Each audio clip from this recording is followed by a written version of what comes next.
একদিকে থানায় হঠাৎ স্বরাষ্ট্রমন্ত্রীর উপস্থিতি, অন্যদিকে মাত্র একদিনের ব্যবধানে দুই থানার ওসিকে প্রত্যাহার। রাজধানীর তেজগাঁও ও পল্টন মডেল থানাকে ঘিরে তাই তৈরি হয়েছে নতুন আলোচনা। স্বরাষ্ট্রমন্ত্রী সালাহ উদ্দিন আহমেদের তেজগাঁও থানা আকস্মিক পরিদর্শনের পরই প্রশাসনিক কারণে দুই ওসির দায়িত্বে পরিবর্তন আসায় প্রশ্ন উঠছে, হঠাৎ এমন সিদ্ধান্তের পেছনে কি ছিল? নগদ নিয়ে এলো হার না মানা হার অফার।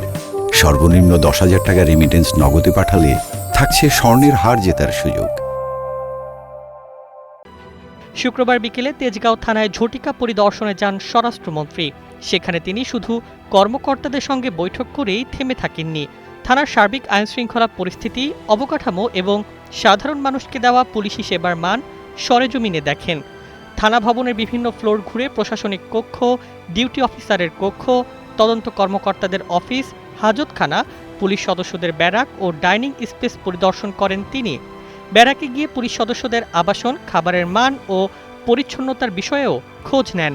পাশাপাশি নাইট ডিউটি ও শিফটিং ডিউটির সময়সূচি এবং কর্মপরিবেশ সম্পর্কেও জানতে চান। সবচেয়ে তাৎপর্যপূর্ণ ছিল সাধারণ নাগরিকদের সঙ্গে তার সরাসরি কথা বলা। জিডি বা অভিযোগ নিয়ে থানায় আসা মানুষের সমস্যার কথা শোনেন স্বরাষ্ট্রমন্ত্রী। তাদের অভিযোগ দ্রুত ও স্বচ্ছতার সঙ্গে নিষ্পত্তির জন্য সংশ্লিষ্ট কর্মকর্তাদের নির্দেশ দেন। সালাহ উদ্দিন আহমদ বলেন, পুলিশের মূল দায়িত্ব জনগণের নিরাপত্তা ও সেবা নিশ্চিত করা। থানাকে মানুষের আস্থা ও ভরসার জায়গায় পরিণত করতে হবে। কোনো নাগরিক যেন হয়রানি বা অবহেলার শিকার না হন, সে বিষয়েও তিনি সতর্ক করেন। এরপর শনিবার রাতে আসে বড় প্রশাসনিক সিদ্ধান্ত। ডিএমপির তেজগাঁও ও পল্টন মডেল থানার ওসিকে প্রশাসনিক কারণে প্রত্যাহার করে কেন্দ্রীয় সংরক্ষণ দপ্তর, সদর দপ্তর ও প্রশাসন বিভাগে সংযুক্ত করা হয়। প্রত্যাহার হওয়া দুই কর্মকর্তা হলেন তেজগাঁও থানার ওসি কেশই নূ এবং পল্টন মডেল থানার ওসি মোহাম্মদ মোস্তফা কামাল খান। 22 আগস্ট থেকেই এই আদেশ কার্যকর হয়েছে।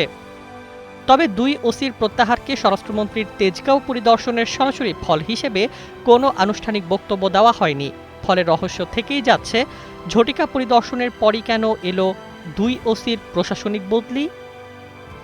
News desk, 21 television.